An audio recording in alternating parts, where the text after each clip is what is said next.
Boa tarde a todos, são exatamente 17 horas e hoje é dia 20 de dezembro de 2020. Marcele entrou, olá Marcele, bem-vinda. 20 de dezembro de 2020. Omar, que tal? Estimado Omar desde Colômbia, saludos a Colômbia, bem-vindo. Marcele também chegando. Olá, Marcele. Bom, hoje, penúltima live do ano, né? O tema vocês já sabem qual é. O tema é Guerra no Inverno e daqui a pouco eu vou entrar nele. Mas antes de mais nada, eu queria dar as boas-vindas a todos. Flávia entrou também. Bem-vinda, Flávia. Dando as boas-vindas a todos. Olá.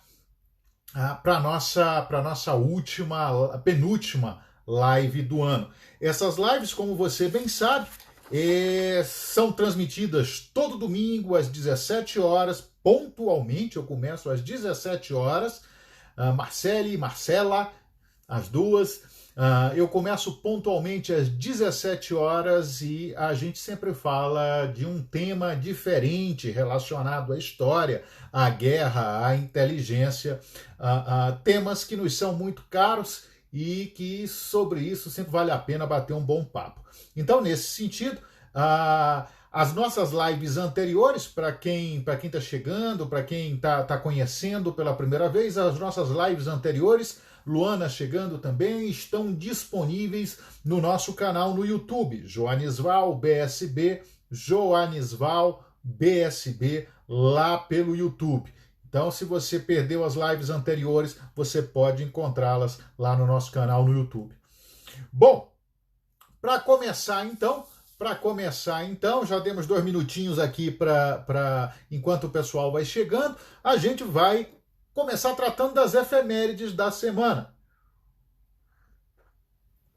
Efemérides da semana, a semana que começou em 2020, começou no dia 14. Então, as efemérides da semana, eu anotei aqui, 14/12. E já que o tema de hoje é Guerra no Inverno, a primeira efeméride acontece no dia 14 de dezembro do ano de 1812. Foi no dia 14 de dezembro que as tropas francesas do Grande Exército, La Grande Armée, as tropas francesas deixam a Rússia. Então, num dia 14 de dezembro de 1812, os remanescentes do Grande Exército francês,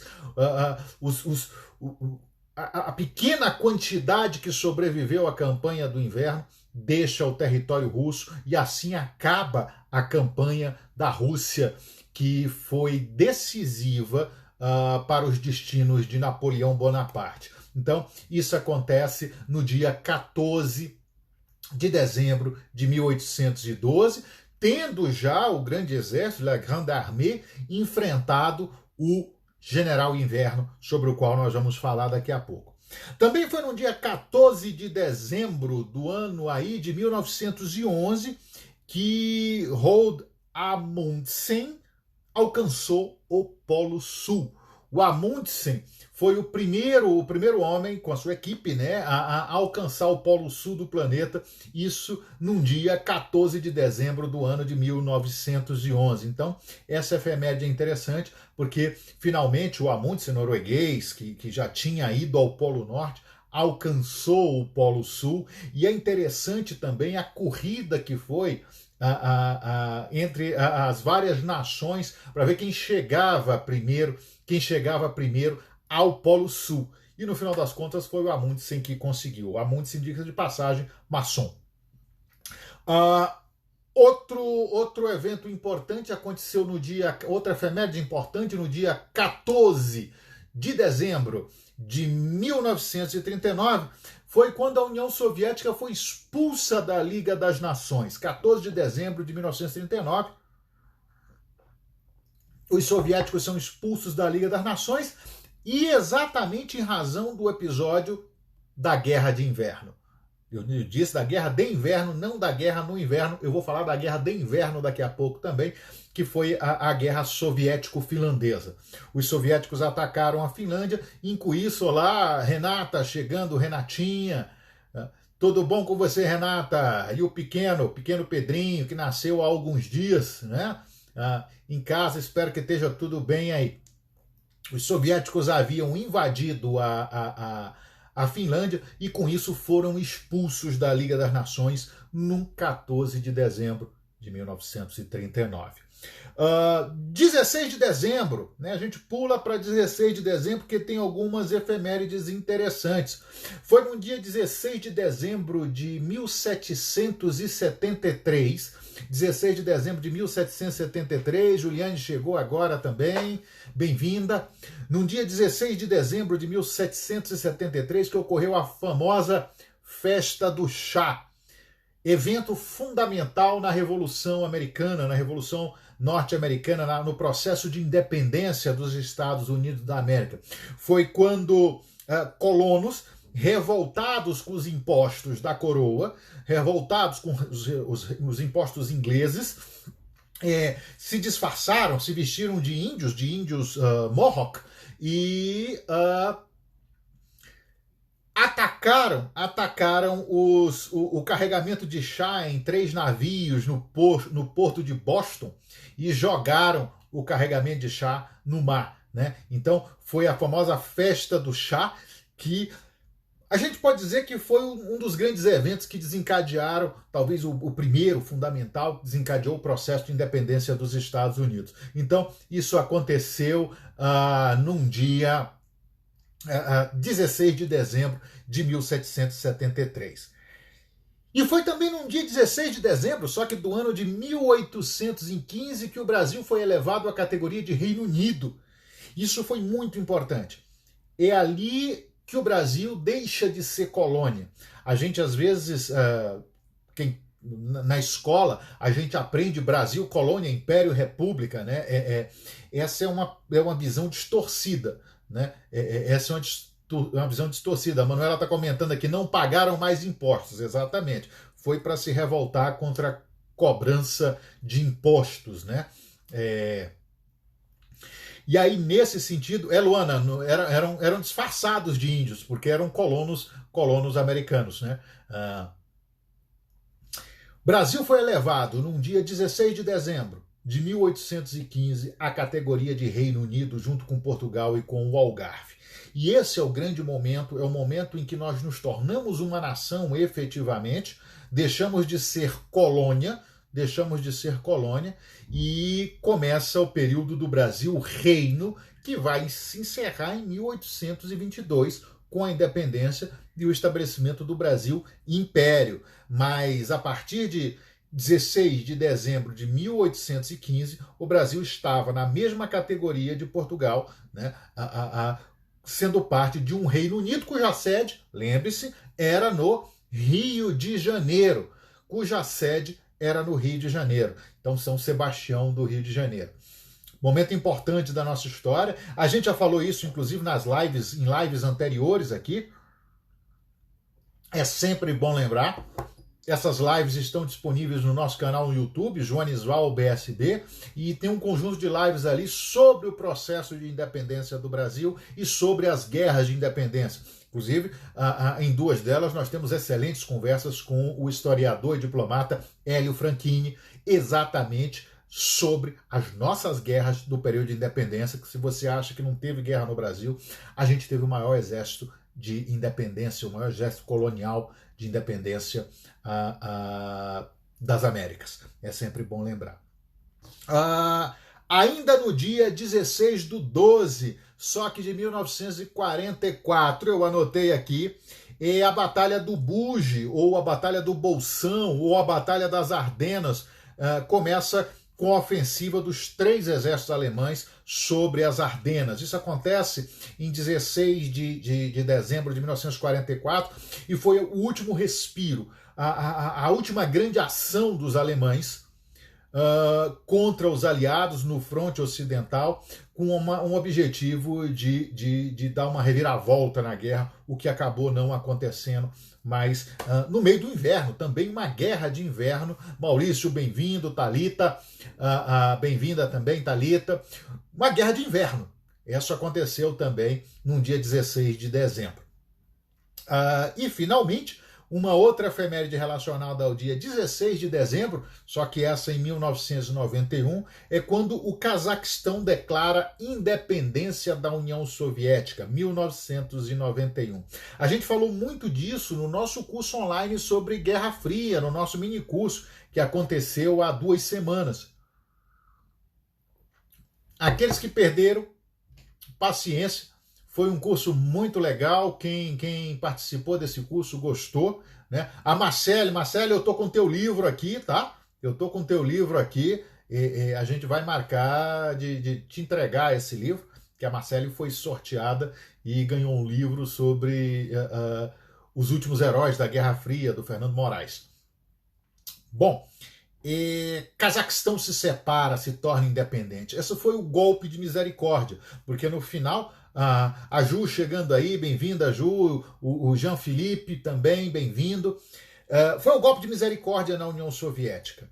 Né? O Cazaquistão sempre foi muito ligado à União Soviética. E, nesse sentido, no início do ano, as repúblicas bálticas se separando, depois o Tratado da União, em dezembro, nós falamos dele na live passada, ou na retrasada, o Tratado da União, em que Bielorrússia, Rússia e Ucrânia decidem se separar, né, efetivamente, da União Soviética, e aí essa pá de cal, no dia 16 de dezembro de 1991, quando o Cazaquistão sai.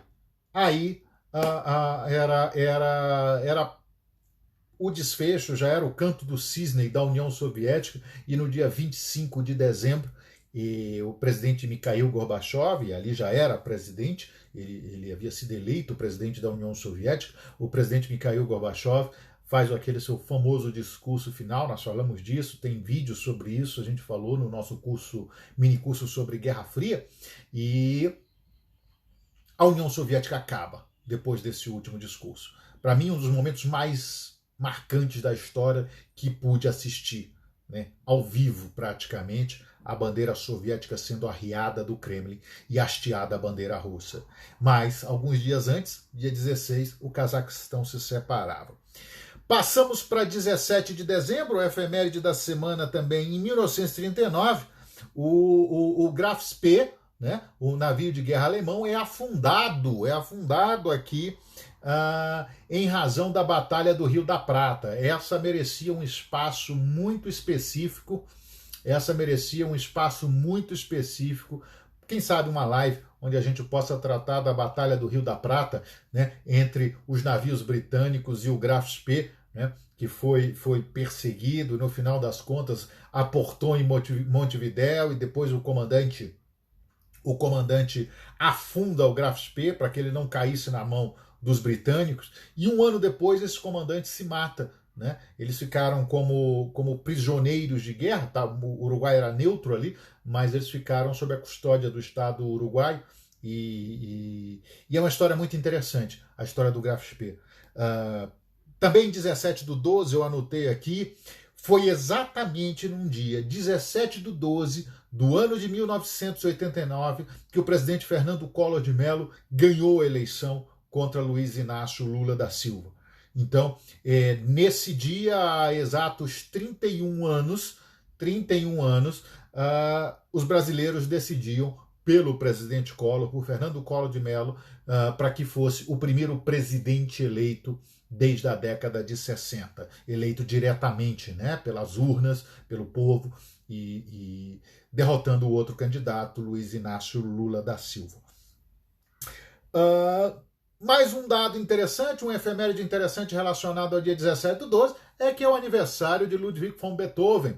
Né? Beethoven faz aniversário, Beethoven que nasceu em 1770 e morre em 1827, nesta data que se comemora o aniversário de um dos maiores gênios da história da música, de todos os tempos, um dos maiores gênios da música de todos os tempos. Então fica a nossa homenagem, e a lembrança dessa semana é do aniversário de Beethoven.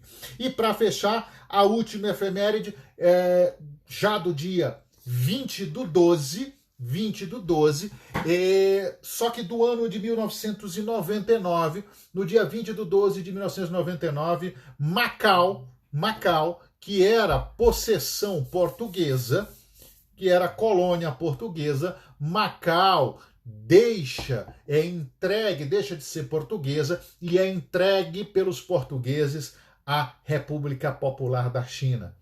Vale lembrar que Hong Kong já havia sido devolvida, ou já havia sido entregue pelos britânicos aos chineses em julho de 1997. E aí, em 99, num dia 20 de dezembro, exatamente um dia como hoje, Macau passa ao controle chinês. Muito bem, minha gente. Então, passados os comentários sobre as efemérides, vamos agora ao tema do dia, que é guerra no inverno. Tá todo mundo escutando? O som tá bom? Eu perguntei só agora, mas paciência. Guerra no inverno. Tiago chegou, Alisson chegou também, bem-vindos, né? Conseguiu chegar exatamente na hora que a gente vai começar a falar do tema do dia. Já falamos das efemérides. Se você perdeu as efemérides, né? O som tá ótimo, beleza. Se você perdeu as efemérides, lembre que elas estarão disponíveis. Eu acabei de lembrar que eu esqueci de disponibilizar a efeméride da semana passada no YouTube. Vou fazer isso assim que acabar essa, né? Mas as nossas lives estão disponíveis no nosso canal no YouTube, Joanisval BSB, tudo junto. Obrigado, Luana, o áudio tá ótimo, a Luana tá dizendo aqui também, o Alisson também disse que o som tá bom. Então vamos lá, vá ao nosso canal no YouTube, acesse o nosso canal, Joanisval BSB, se inscreva, acho que tem um tal de um sininho lá para você saber das notificações, das atualizações, curta os nossos vídeos e divulgue. Não custa nada e você me ajuda divulgando o nosso canal no YouTube. Então, curta, divulgue, se inscreva e nos ajude a divulgar este trabalho também. Porque senão chegar um ponto em que não vai valer a pena ter o canal no YouTube. Mas, por enquanto, vamos manter, né? Guerra no inverno. Eu me preocupei muito em usar este termo, guerra no inverno, e vou já dizer por quê. Mas antes de mais nada, também estou esperando disponibilizar a live que foi numa terça. Já está lá sim. Eu acho que já está. Se não tiver, eu vou verificar, mas eu acho que está. Qual a razão dessa live de hoje, Guerra no Inverno? Primeiro, foi um pedido do Barão das Capivaras, uma sugestão aí do Barão que está nos assistindo, viu, Barão das Capivaras? Foi uma sugestão do Barão das Capivaras, lá em agosto, ele propôs falar de guerra, de conflito durante o inverno, né? Então, tá essa referência, eu não esqueci não, não esqueci não, meu caro. Então, a gente vai falar hoje sobre guerra no inverno. E também porque amanhã é o solstício de inverno no hemisfério norte, solstício de verão aqui, né? O dia mais longo do ano aqui no hemisfério sul, e no hemisfério norte o dia mais curto do ano, o solstício de inverno no hemisfério norte. Então, começa amanhã, no dia 21, né? Começa amanhã. E exatamente por isso nós resolvemos falar de guerra no inverno. O Barão está comentando aqui, tema muito fascinante, com o senhor fica ainda mais maneiro. Obrigado, Barão, bondade sua, bondade sua. E por que eu escolhi o termo guerra no inverno e não guerra de inverno? Porque os historiadores militares, quando ouvem guerra de inverno, pensam automaticamente, em regra, né, o historiador militar, quando escuta guerra de inverno, pensa na Primeira Guerra, ou na Guerra Soviético-Finlandesa, que aconteceu de novembro, foi o ataque soviético foi em 30 de novembro, né, de 1939 até março de 1940. A guerra soviético-finlandesa, né, é a chamada Guerra de Inverno, foi quando os soviéticos, uma vez bem sucedidos no ataque à Polônia, vale lembrar que Hitler ataca a Polônia no dia 1º de setembro de 1939, e os soviéticos entram 15 dias depois para socorrer o povo polonês, né? Mas isso era resultado do pacto Ribbentrop-Molotov, que havia sido assinado em 23 de agosto daquele mesmo ano. Depois do êxito na campanha polonesa, quando os alemães, depois de 4 semanas, se encontram com os soviéticos em Brest-Litovsk, e a Polônia estava ocupada, ficou ocupada até praticamente o final da guerra, e depois ocupada pelos soviéticos, né? Mas Stalin resolveu testar as capacidades do Exército Vermelho atacando a Finlândia.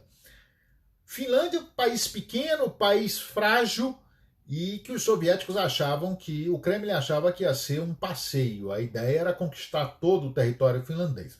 Só que os soviéticos atacam a Finlândia, bombardeiam Helsinki no dia 30 de novembro de 1939, e os finlandeses resistem.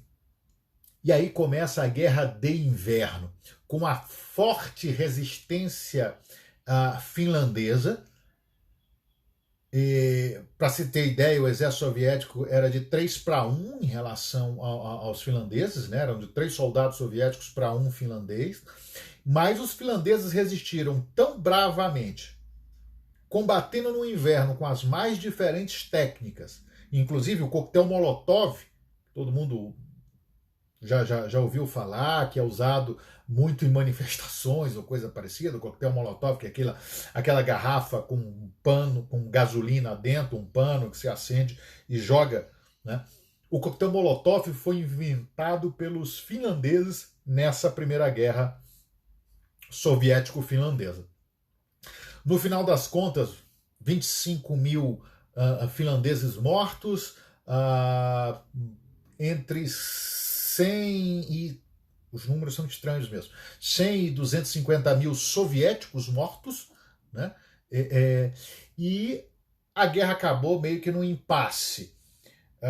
Os soviéticos conquistaram um pedaço do território finlandês, mas não conquistaram a Finlândia.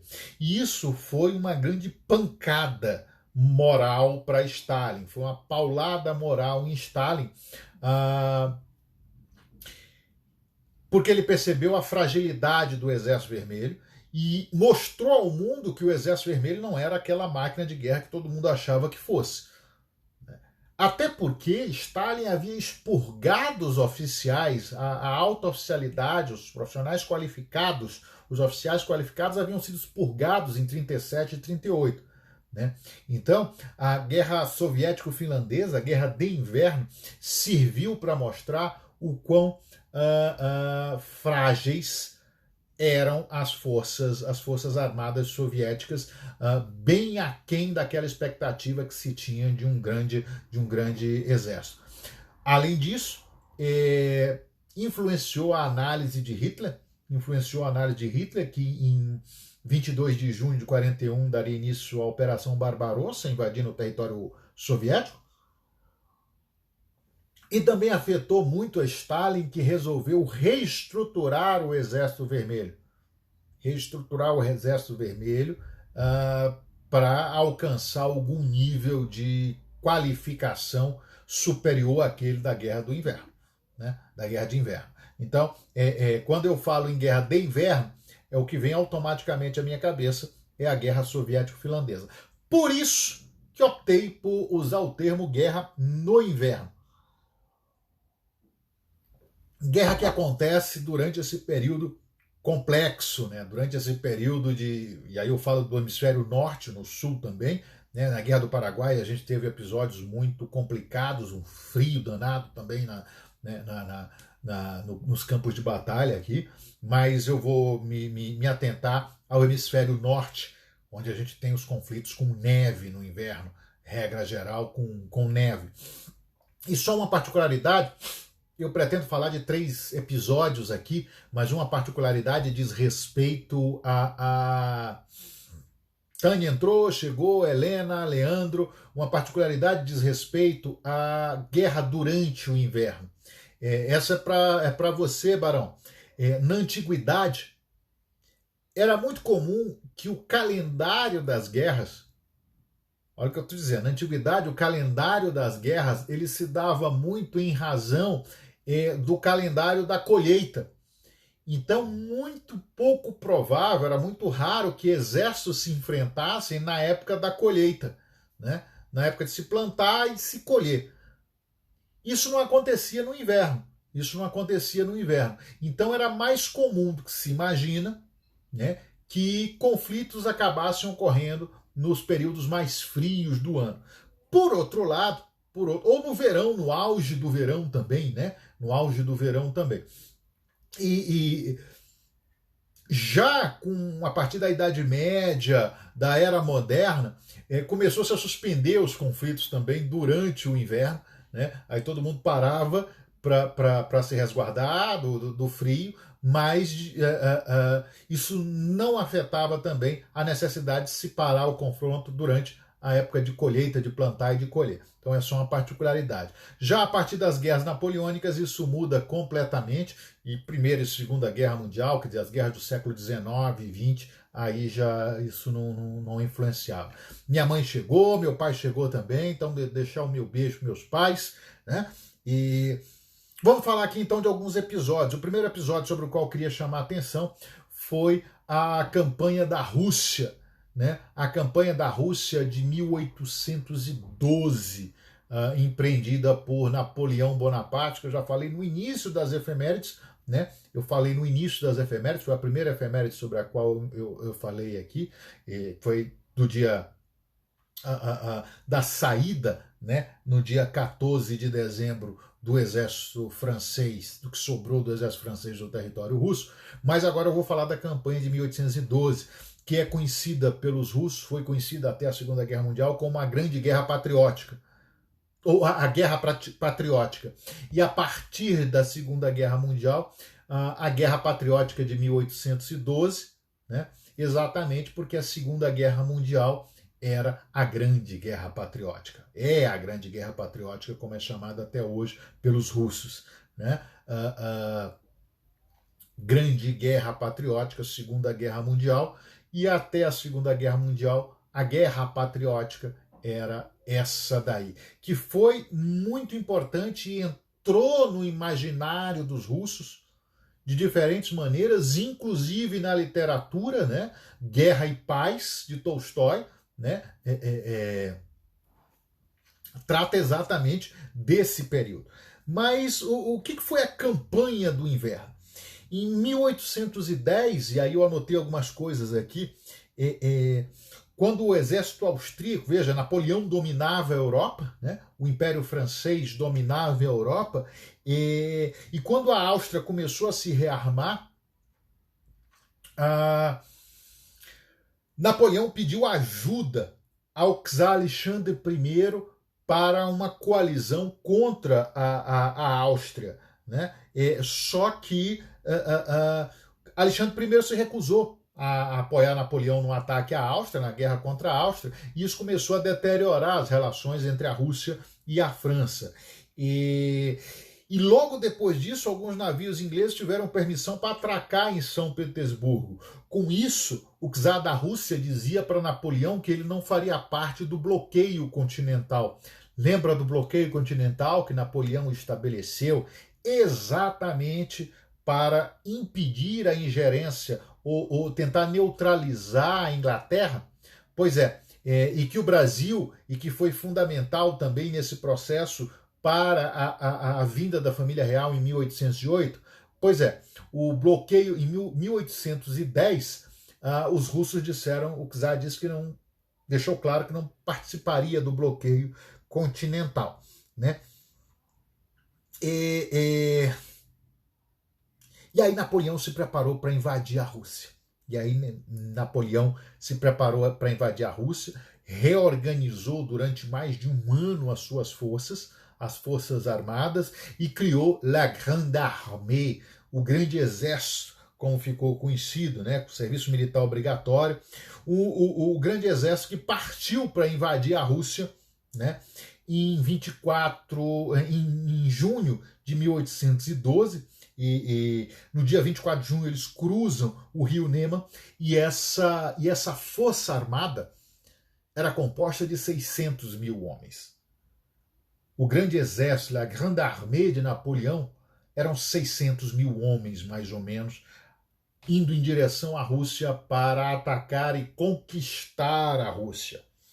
E os franceses iam muito rápido, e enfrentaram poucos combates ao longo desses meses de junho, julho, agosto.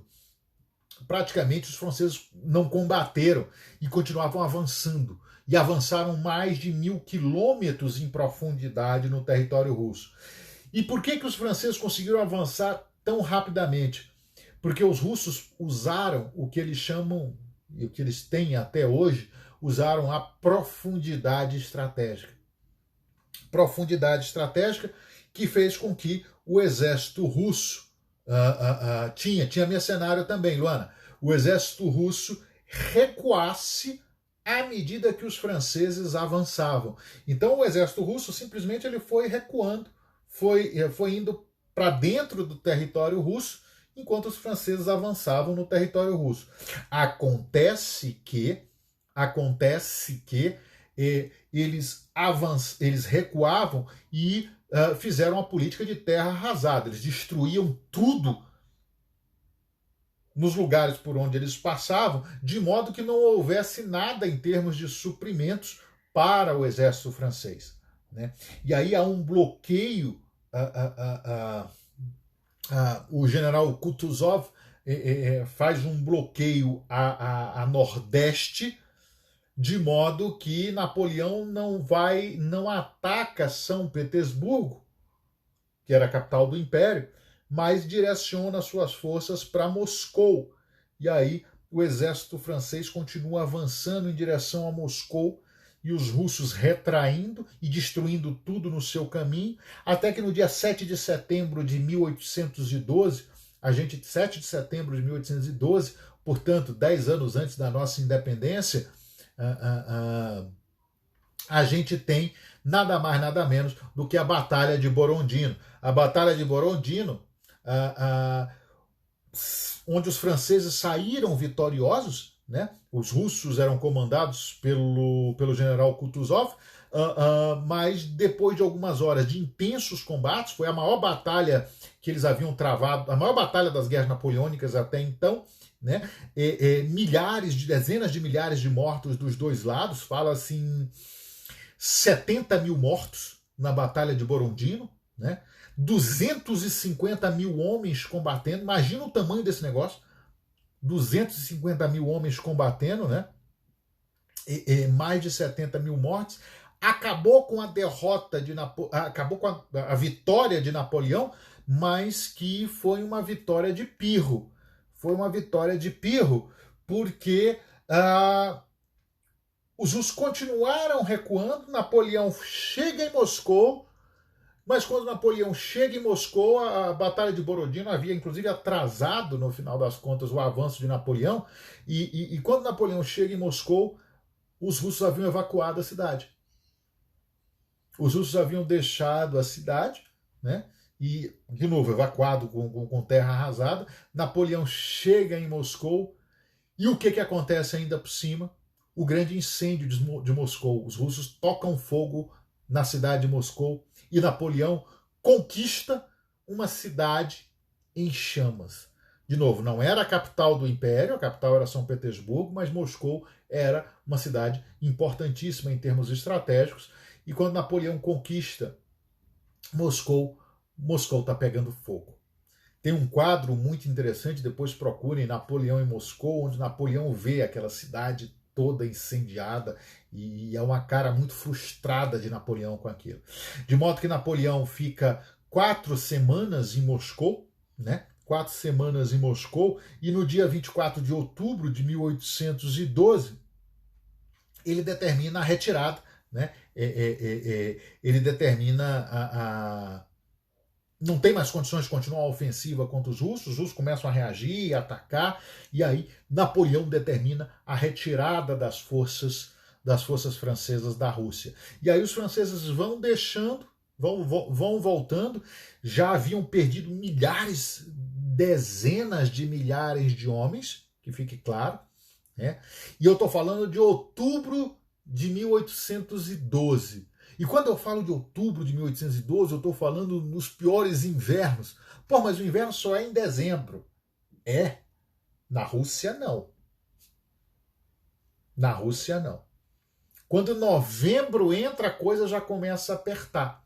E aí o que acontece? Napoleão vai sofrendo ataques dos russos à medida que ele vai recuando, ele tenta ir para o norte, e aí a coisa piora mais ainda, porque ele desvia a rota, e ele vai para uma área mais fria ainda, de modo que eles são pegos no meio de um grande inverno na Rússia,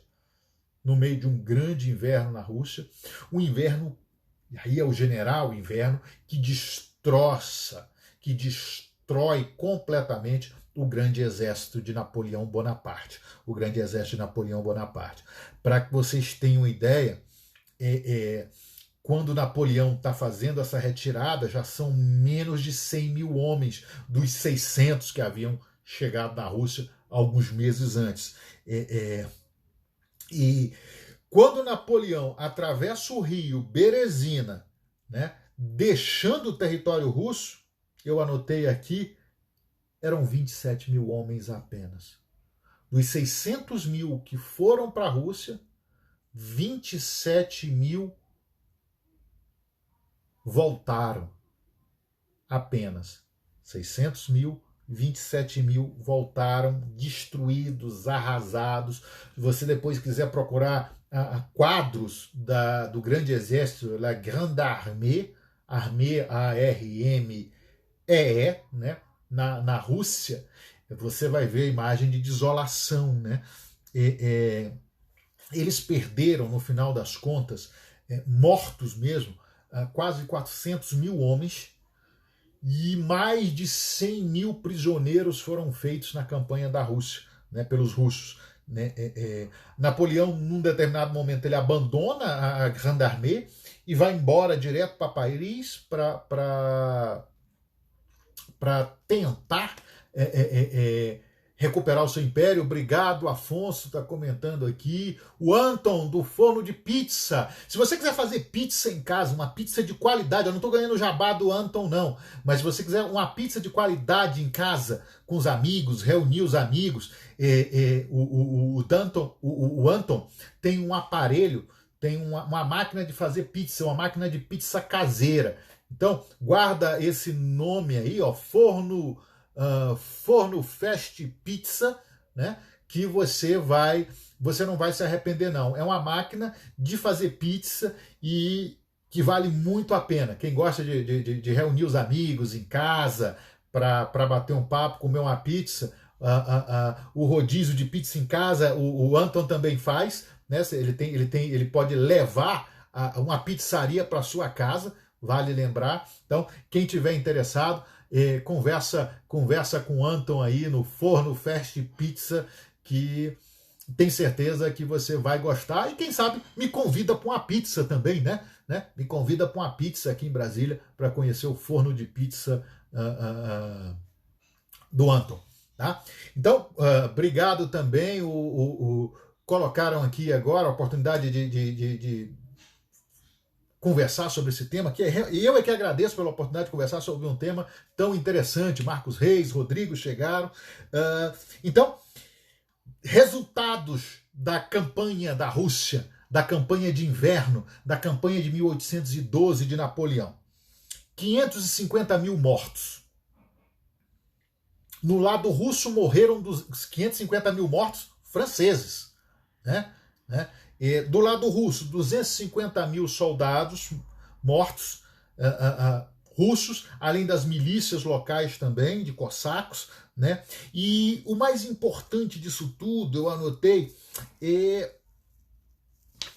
A Rússia mostrou que Napoleão não era invencível. Isso foi decisivo. Isso foi decisivo. A Rússia mostrou que Napoleão não era invencível. E aí, nos países conquistados pelos franceses, muita gente começou a se rebelar, começou a ocorrer uma série de revoltas, começaram a ser conduzidas nesses países, que culminariam na queda de Napoleão também, a partir de 1813, a Guerra da Sexta Coalizão, né? Envolvendo austríacos, russos, suecos, saxões e prussianos. A Sexta Coalizão vai derrotar a Grande Armée, né? O Grande Exército, numa carnificina, uma batalha incrível, a Batalha de Leipzig, né, em 1813, que põe fim a Napoleão, aos planos de Napoleão. Napoleão retira-se para Paris, para a França, os russos ocupam Paris, invadem, veja, os russos vieram de lá e entraram em Paris, e ocuparam Paris, e Napoleão é obrigado a abdicar, e aí é levado como prisioneiro para a ilha de Elba, onde ele vai ficar ali até depois sair. E aí a gente tem os 100 dias de Napoleão, a Batalha de Waterloo, e definitivamente em 1815 o fim. Mas é muito importante, os russos ocupam Paris em 1814, tá? É muito importante o legado da campanha de 1812. Mostrou que Napoleão era invencível, não era invencível, deu ânimo a quem queria se revoltar contra a ocupação francesa, enfraqueceu muito Napoleão, um exército de 600 mil voltar com 20 e poucos mil para casa, né? Aquilo não resistiria mais, né? E teve impactos na própria história da Rússia, do imaginário do russo, o impacto sobre a importância do general inverno, o impacto sobre a fibra, a coragem, a resiliência do povo russo em resistir contra um invasor, né? A ideia da terra arrasada, e gerou clássicos como Guerra e Paz, né? E para quem é da nossa área de relações internacionais, o Da Guerra de Clausewitz, né? Clausewitz testemunhou aquilo tudo, né? E escreve a respeito. Bom, esse é o primeiro episódio e nós já caminhamos para 40 minutos de live, então vou falar rapidinho do segundo e do terceiro episódio, né? O segundo episódio, que acontece no inverno, acontece na Grande Guerra, na Guerra de 1914 e 1918. O segundo episódio foi o do Natal de 1914. Eu sempre comento sobre o Natal de 1914 no meu site, no Frumentários, no meu blog joanisval.com ou frumentarios.com. Qualquer um dos dois que você digitar, Frumentários ou joanisval.com, chegando lá é só procurar no mecanismo de busca Natal 1914. Eu sempre comento desse episódio, o Barros chegou aí também, bem-vindo, Barros. Eu sempre comento desse episódio, que é um dos episódios mais fascinantes da Grande Guerra. A Grande Guerra, a Guerra de 1914, ela é uma guerra cheia de simbolismos, e ela é uma guerra ainda romântica, né? E ali aconteceram situações que dariam grandes roteiros de cinema. Nenhum grande roteirista conseguiria pensar em determinadas situações que aconteceram na guerra de 1914 e 18. E aquela sobre a qual eu queria falar para vocês hoje foi o episódio do Natal. Lembrem-se, a gente falou disso em lives anteriores, que estão disponíveis no nosso canal no YouTube, Joanisval BSB. Joanisval BSB, dá uma olhada lá no nosso canal no YouTube. Se você não conhece, eu recomendo. Vá lá, se inscreva, curta os vídeos, aperta o tal do sininho lá e, sobretudo, divulgue o nosso canal no YouTube. Eu agradeço muito, não custa nada, não cai o dedo, como eu sempre lembro. Se você clicar lá, não vai cair o seu dedo, né? E você me ajuda a divulgar essas lives também. Mas eu comentei que a guerra havia começado, como você sabe, em agosto de 1914, e em dezembro de 1914 a carnificina já tinha sido muito grande. Centenas, e eu estou falando de centenas de milhares, já haviam morrido nos campos de batalha da Europa. E no Natal em dezembro de 1914, aconteceu um episódio muito inusitado que entrou para as crônicas militares e que já deu inclusive filme. Tem Feliz Natal, é um filme francês, belga-francês, né, que trata desse episódio de 1914. A guerra estava estática, trincheiras, né, trincheiras aliadas, né, da britânico-francesas de um lado, alemães do outro, né, terra de ninguém no meio, nego se matando o tempo todo, uma guerra estática, e o Natal chegou. E conta-se que os soldados britânicos e franceses que estavam do seu lado das trincheiras, na noite de Natal, começaram a escutar os alemães do lado de lá cantando músicas natalinas.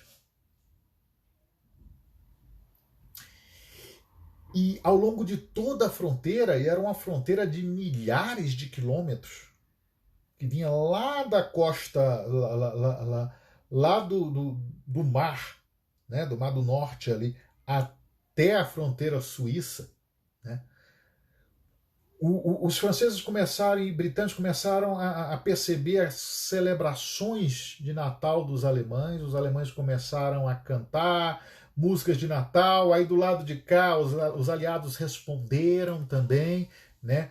E de repente, eu me arrepio quando eu conto isso, de repente os combatentes dos dois lados das trincheiras começam a sair, se levantam, saem das suas posições e vão se encontrar na terra de ninguém e começam a confraternizar. Começa a ocorrer essa confraternização de Natal entre soldados alemães e soldados franceses, britânicos, belgas. E é um episódio fantástico porque isso gerou um efeito. Consta-se que foi praticamente em toda a linha de trincheira do fronte ocidental. Toda a linha do fronte ocidental. E aí a gente tem imagens até hoje, tem fotografia da época, tem fotografia e tem vídeos, você ainda encontra alguns vídeos, alguns filmes, né, feitos em preto e branco, naturalmente, mas fotografias da época dos caras jogando bola, dos caras trocando presentes, né, cigarro, vinho, e se confraternizando mesmo. Você procura lá no meu site, no Frumentários, joanisval.com, você vai ver que eu boto algumas fotos, inclusive, do Natal de 1914. E é fantástico porque foi no meio do inverno, o espírito de Natal preenchendo aqueles homens de uma maneira tal que a guerra ficou esquecida por alguns dias.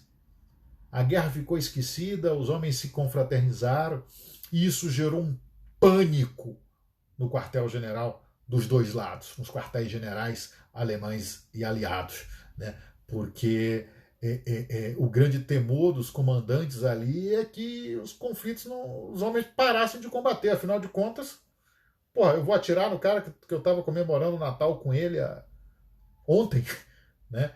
E aquilo foi uma loucura.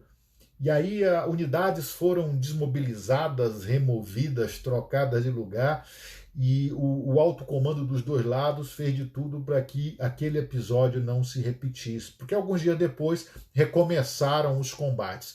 Mas é um evento sensacional, é um evento que marca a Primeira Guerra Mundial e marca a história da humanidade. Combatentes inimigos de dois lados confraternizando na noite de Natal, no dia de Natal, na terra de ninguém ali. Foi muito legal e esse para mim é um dos episódios mais marcantes quando a gente fala de guerra no inverno. E o terceiro episódio, já caminhando para acabar, né?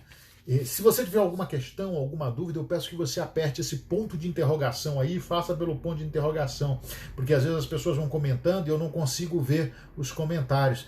Passa rápido, Luana, incrível. Incrível. Eu procuro não passar de 1 hora. Hoje a gente pode passar um pouco mais de 1 hora, mas eu procuro passar para que eu consiga salvar o vídeo, né? Salvar o vídeo aqui pelo Instagram. Então, vamos lá. O terceiro episódio eu vou falar muito rapidamente dele. Também aconteceu durante a guerra, é óbvio. no inverno, só que no inverno de 1942, no Natal de 1942. Quem me conhece sabe o quanto eu sou apaixonado por algumas cidades da Europa, por alguns países, e particularmente por algumas cidades. Paris é uma delas. E a outra grande cidade, tem Paris, Lisboa e Berlim. Berlim é a minha paixão, é uma cidade que me é muito cara, e quem me conhece sabe o quanto eu gosto de Berlim, e eu conheço muito Berlim, já tive algumas vezes na cidade, conheço relativamente bem, sobretudo lá de Berlim Oriental, é engraçado, eu conheço pelas ruas Berlim Oriental. Berlim Ocidental eu conheço praticamente nada, conheço pouco de Berlim Ocidental. Mas uma vez andando em Berlim Ocidental, no que foi Berlim Ocidental, eu me deparei com a igreja do Kaiser Guilherme, que é uma igreja que fica numa área importante ali, perto de um grande centro comercial, fica numa área interessante de Berlim Ocidental, do que era Berlim Ocidental, e é uma igreja que é preservada como ela havia sido deixada ao final da Segunda Guerra Mundial, inclusive com a parte que foi bombardeada e tudo, né? E a igreja do Kaiser Guilherme foi a única igreja que eu visitei. Eu vou muito em igrejas, né, quando eu viajo, mas foi a única igreja que eu visitei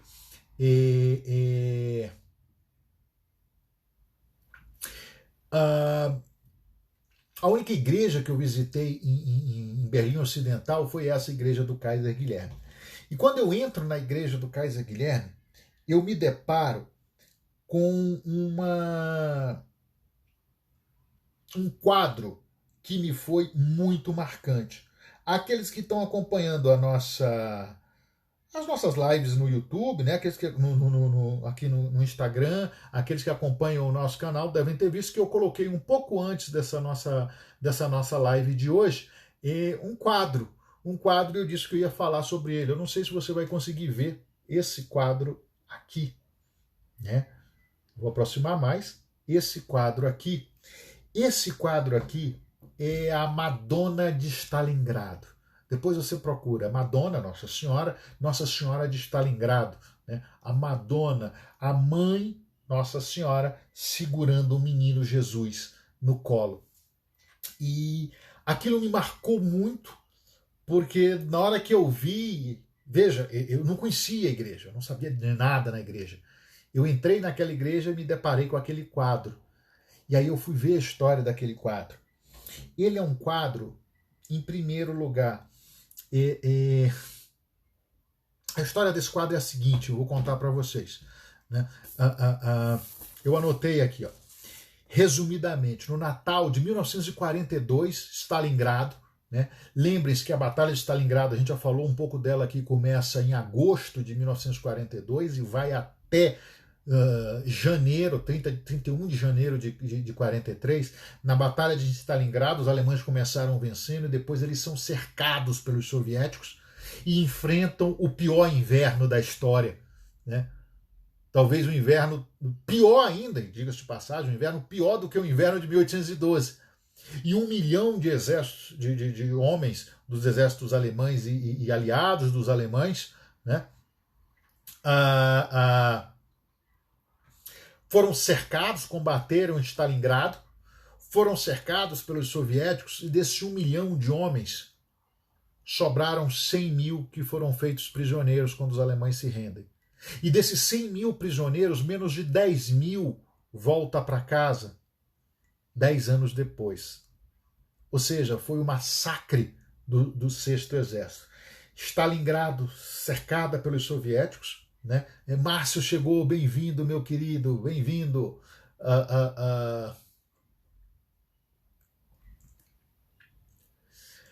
O bom que a Manuela está comentando dos russos chegando em Berlim, depois a gente pode conversar sobre isso é interessantíssimo.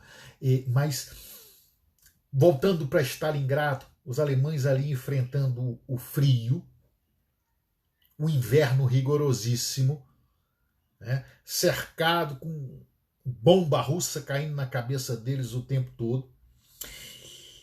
E aí é quando esse quadro é pintado no Natal, né? No Natal, na frente de batalha de Stalingrado, um médico, um oficial do exército alemão médico, Kurt Kurt Heuber, usando um pedaço de carvão, eu anotei aqui, desenhou no verso de um mapa soviético uma imagem muito marcante, uma imagem envolvendo Nossa Senhora com o bebê, o menino Jesus, no colo. Né? O Heuber, além de médico, ele era teólogo também, ele foi pastor.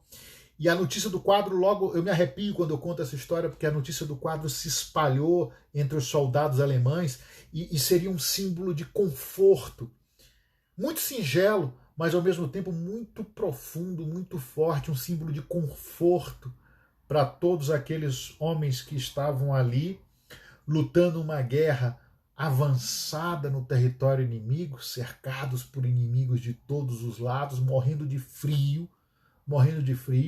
Stalingrado, muitos ali ainda estavam com uniforme de verão naquele inverno rigorosíssimo, né? A milhares de quilômetros de casa, longe da família, vivendo os horrores da guerra, né? E aquele quadro marca todos aqueles soldados. No final das contas, o quadro conseguiu deixar o bolsão ali de Stalingrado, num dos últimos aviões a deixar Stalingrado, né, que escaparam do cerco soviético. O autor, infelizmente, não. Kurt Heuber morreu em Stalingrado. Né, morreu, ou melhor, morreu como prisioneiro de guerra, foi capturado, né, e ele morreria em 1944, né, prisioneiro dos soviéticos. Né, prisioneiro dos soviéticos. E aí eu anotei aqui um soldado, um pedaço de carvão, um mapa velho, e na minha humilde opinião, uma inspiração divina. Uma inspiração divina. Né? Ali estavam as condições para uma obra de arte marcante, símbolo que era ao mesmo tempo o símbolo do horror do conflito e da solidão do combatente e da esperança de um Feliz Natal e de um ano de paz, de um ano seguinte que se esperava que fosse de paz. E aqueles que me conhecem, eu nunca neguei isso, sabem que eu sou Rosa Cruz, que eu sou estudante Rosa Cruz.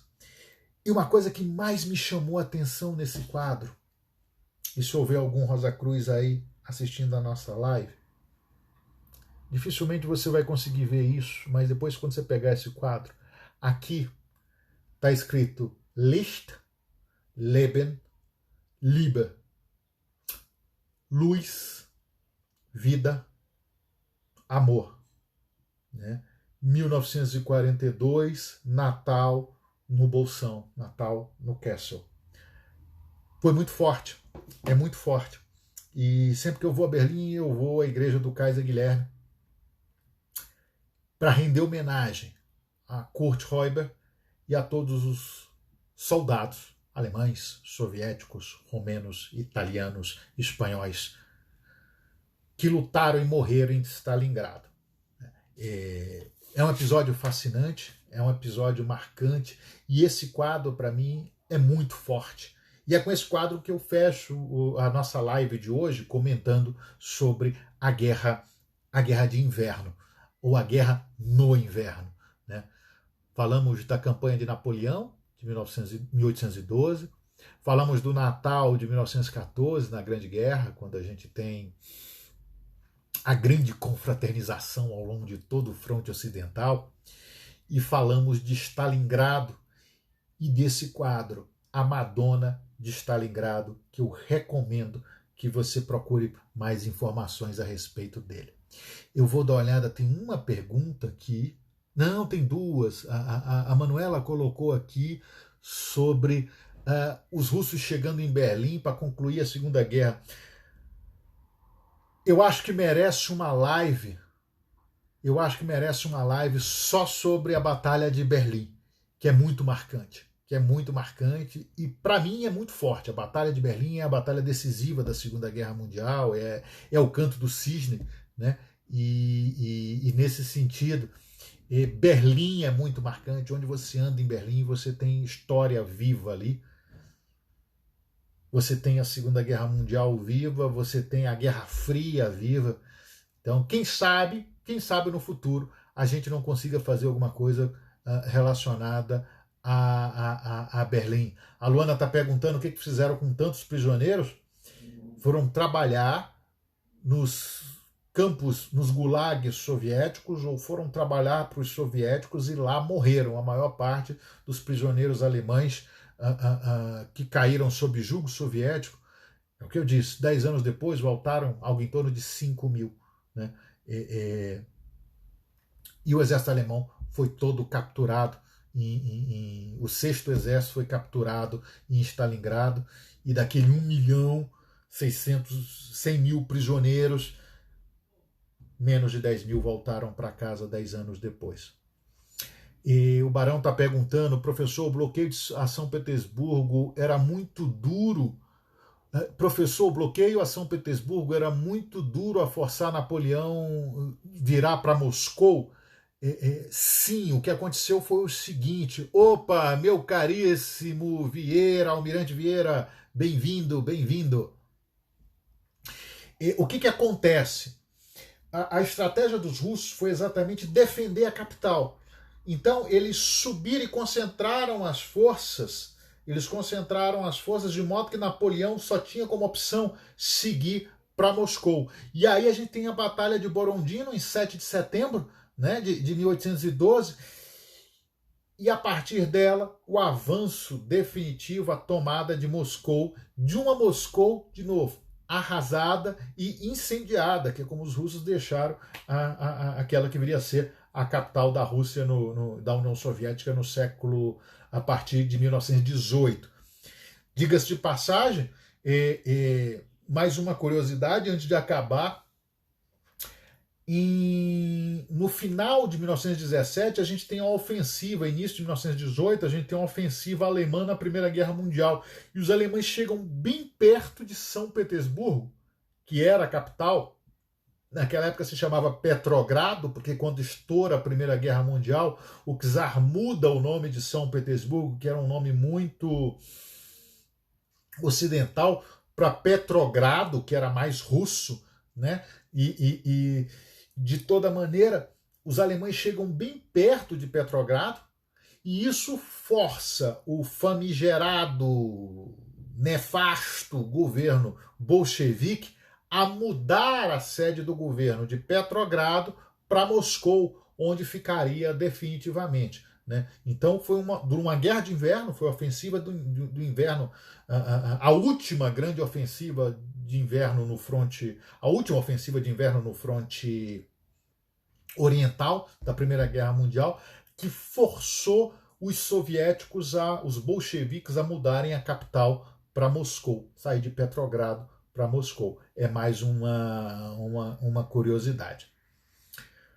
Com isso, minha gente, eu só tenho que agradecer a vocês. Penúltima live do ano. Eu só tenho que agradecer a vocês pela audiência esse tempo todo. O pessoal tem participado, tem contribuído com questões, com comentários, e é isso que nos motiva a continuar fazendo essas lives, a conversar com vocês. Então, semana que vem, obrigado, Barros. Obrigado a todos que participaram. Semana que vem nós temos a última live do ano, né? No próximo domingo, às 17 horas, pontualmente. Aqueles que me conhecem sabem que eu sou germânico com relação à pontualidade. Então, pontualmente começo às 17 horas. E se você perdeu essa live ou perdeu uma parte dela, lá para quarta-feira, talvez até antes, eu a subo no nosso canal no YouTube, Joanisval BSB. Joanisval BSB. Você vai no YouTube, digita Joanisval BSB, tudo junto, e lá você deve encontrar essa live sobre guerra no inverno. Para concluir, eu é que agradeço, Luana, obrigado. Para concluir, eu quero desejar um Feliz Natal a todos. Um Natal que, sem dúvida nenhuma, vai ser diferente de todos os outros pelos quais a nossa geração já passou, mas que lembrem que outros natais também podem ter sido piores. Quando eu penso na Madonna de Stalingrado, 1942, o Natal ali não dava muita razão para se comemorar. E nós temos razão para comemorar. E a Luana me lembrou esses dias que a partir de amanhã a gente consegue ver pela primeira vez em 800 anos o que alguns chamariam de estrela de Belém, né? Então, procure saber a respeito disso. Em 800 anos é um alinhamento planetário que a gente vai ter amanhã, a partir de amanhã, e vai ser muito interessante, depois de 800 anos, essa luz, esse sinal que para alguns pode ser um sinal de esperança, para que a gente acabe 2020, para que a gente encerre esse ano e comece um 2021 com muita saúde, sobretudo, mais paz, união, prosperidade, saúde, saúde, saúde. Então eu desejo a todos um Feliz Natal. E que nosso Senhor Jesus Cristo e o grande arquiteto do universo continuem nos abençoando a todos nós. E que a estrela de Belém, a Luana está dizendo, que a estrela de Belém esteja contigo, conosco. Feliz Natal a todos e até o domingo que vem. Domingo que vem tem mais, eu espero você aqui. Vieira, meu querido, um ótimo Natal para você e sua família aí no Rio também, né? Domingo que vem tem mais. Domingo que vem tem mais e às 17 horas eu espero vocês aqui. Feliz Natal, ótima semana, fiquem com Deus. Até a próxima. Abraço.